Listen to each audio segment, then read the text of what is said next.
mga kabombo, mga ka-Star Nation, tunguhin natin ang Sandigan Bayan sapagkat kanina ay naglagak ng piyansa itong si Senator Jinggoy Estrada. Inaantabayanan din yung presensya nitong si dating Secretary Bunuan kaugnay ho ng kanyang kasong kinakaharap. May pag-ulat live mula dyan sa Sandigan Bayan, si Star DJ Kimi. Please come in!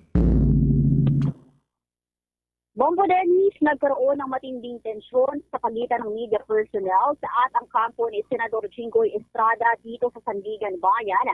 Ngayong hapon yan, matapos itong pumasok kaninang 4:10 nga yan, eksakto ng hapon.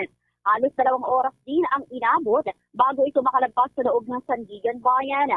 Ayan ay eksaktong 6:10 na ng gabi. Kasama ni Senador Jinggoy Estrada ang ilan pa nitong mga kaanak. Ito ay matapos na mag-post o makapagpiyansa ng 90,000 pesos bail sa kinakaharap niyang draft charges at ilan pang mga kaso, Bombo Dennis.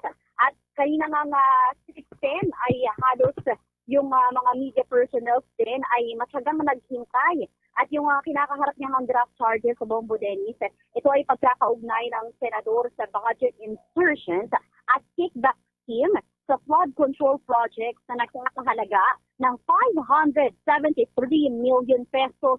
Isa rin sa kinakasangkutan ngayon, Estrada, ay ang kontrobersya na pag-akusa nga ni former DPWH Bulacan District Engineer Bryce Hernandez na idinawit siya sa pagtanggap ng 30% kickbacks sa mga flood control projects katulad na lamang sa lugar ng Hagonoy at Malolos, Bulacan noong 2025 na dininay naman agad ni Estrada.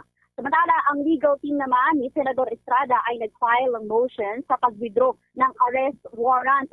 Isa rin nga sa kinasangkutan ni Estrada ang bribery at indirect bribery. Ngunit ito ay napawalang bisa sa korte dahil sa lack of evidence kaugnay sa PDAP scam. Samantala, ang second division naman sa anti-graft court ay nag-issue ng whole departure order laban kay Estrada at Bunuan.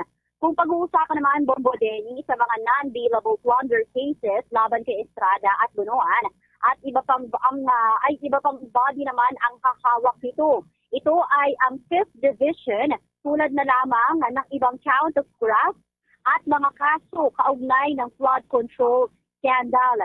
Ilan sa mga kasalukuyang sitwasyon ngayon dito sa Sandigan Bayan, Bombo Dennis, ang mahigpit at pagbabantay pa rin ng maraming security personnel tulad ng PNP at CIDG sa paligid ng Sandigan Bayan. At kanina nga 6:10, walang ibinigay na statement o pahayag man lang si Senador Jinggoy Estrada.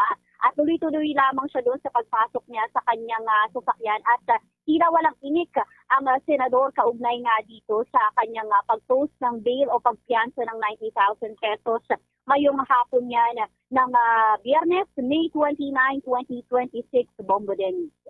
Okay, may tanong ko lamang DJ Kimi, yung iba pang mga co-accused nitong si Senator Estrada, namata na rin ba dyan?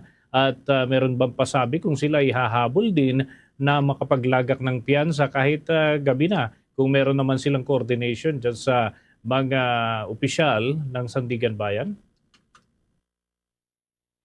Kaugnay ng Bombo Dennis, wala tayo naging nakitang anything na presence ng ilang mga officials dahil tanging si Senador Jinggoy Estrada lamang at ilang pang mga kaanak niya ang nandito kanina para mag-post ng kanyang bail.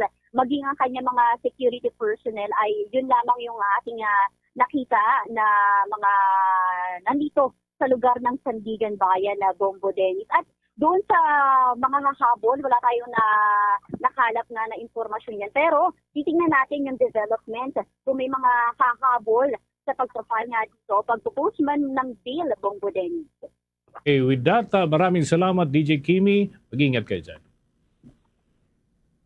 Mula rito sa Sandigan Bayan, nag-uulat Star DJ Kimi ng 102.7 Star FM Manila. And this is Bombo Radio Philippines, the #1 and most trusted source of news and information. Basta Radio, Bombo!